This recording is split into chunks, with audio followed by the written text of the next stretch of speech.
Hi guys, so this is day 6 of our Mission RRB series. So आज सुबह सुबह मैंने ये किया था अपना आइस मेल्ट होने वाला चैलेंज, जिसमें मुझे लगे थे 3 घंटे, 3 साढ़े 3 घंटे लगे थे, जिसमें मैंने करी थी पूरी अपनी इंग्लिश ग्रामर का रिवीजन। मुझे ये लगता है कि लिखने से ज़्यादा जल्दी याद होता है और ज़्यादा जल्दी चीज़ों को हम ग्रैब करते हैं, तो इसलिए मैं जो कुछ भी पढ़ती हूँ, चाहे वो इंग्लिश में हो या फिर लास्ट ईयर जितने मैंने करंट अफेयर्स पढ़े थे, मैं हमेशा लिख के याद करती हूँ। एक बार लिख लेती हूँ, फिर उसको एक बार पढ़ लेती हूँ, तो वो ज़्यादा टाइम तक मुझे याद रहता है। सो आई वुड से अगर आपको कुछ याद करने में दिक्कत होती है, तो आप भी एक बार ट्राई करो। हमारी इंग्लिश में ज़्यादा कुछ है नहीं पढ़ने को, काफ़ी लिमिटेड टॉपिक है, काफ़ी लिमिटेड सिलेबस है। तो बस वही मैंने 3 घंटे में कवर कर लिया था फटाफट सारे जितने भी रूल्स थे, जितने हर एक टॉपिक को मैंने टाइम दिया था अपना। जो मुझे आता था वो मैंने नोट नहीं किया।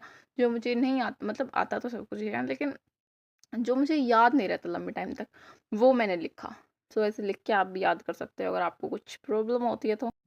वैसे मुझे आदत नहीं है एक जगह बैठ के 3-4 घंटे तक पढ़ने की, लेकिन मैंने सोचा चैलेंज कर रहे हैं तो कंप्लीट भी कर लेते हैं। लेकिन फिर क्या हुआ कि लास्ट में फ़ोन स्विच ऑफ हो गया। इतनी देर पढ़ाई कर ली मैंने, फ़ोन ही स्विच ऑफ हो गया।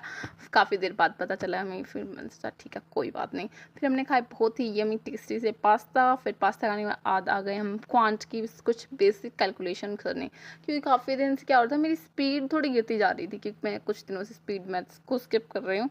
आई don't know for what reason. So मेरी स्पीड में काफ़ी थोड़ा सा स्लो हो गई थी। मैंने सोचा बेसिक बैक टू बेसिक्स चलते हैं। सो मैंने थोड़ी सी कैलकुलेशन करी थी इस पीडीएफ से, जिसमें एडिशंस थे, सब्ट्रैक्शंस थी उनकी ट्रिक के साथ। सो आप भी कर सकते हो अगर आपका जब स्पीड धीरे हो रही हो तो। यस, फिर लास्ट में मैंने क्वांट और रीडिंग कंप्लीट कर ली थी। ज़्यादा कुछ नहीं किया आज मैंने, क्योंकि मैं एक जगह तो एक साथ 3 घंटे पढ़ लिए, तो फिर मेरा पढ़ने का मन नहीं किया भाई, आज तो बहुत हो गया। फिर लास्ट में मैंने बनाई बढ़िया सी सब्जी। सभी के लिए मैं बहुत अच्छी सब्जी बनाती हूँ।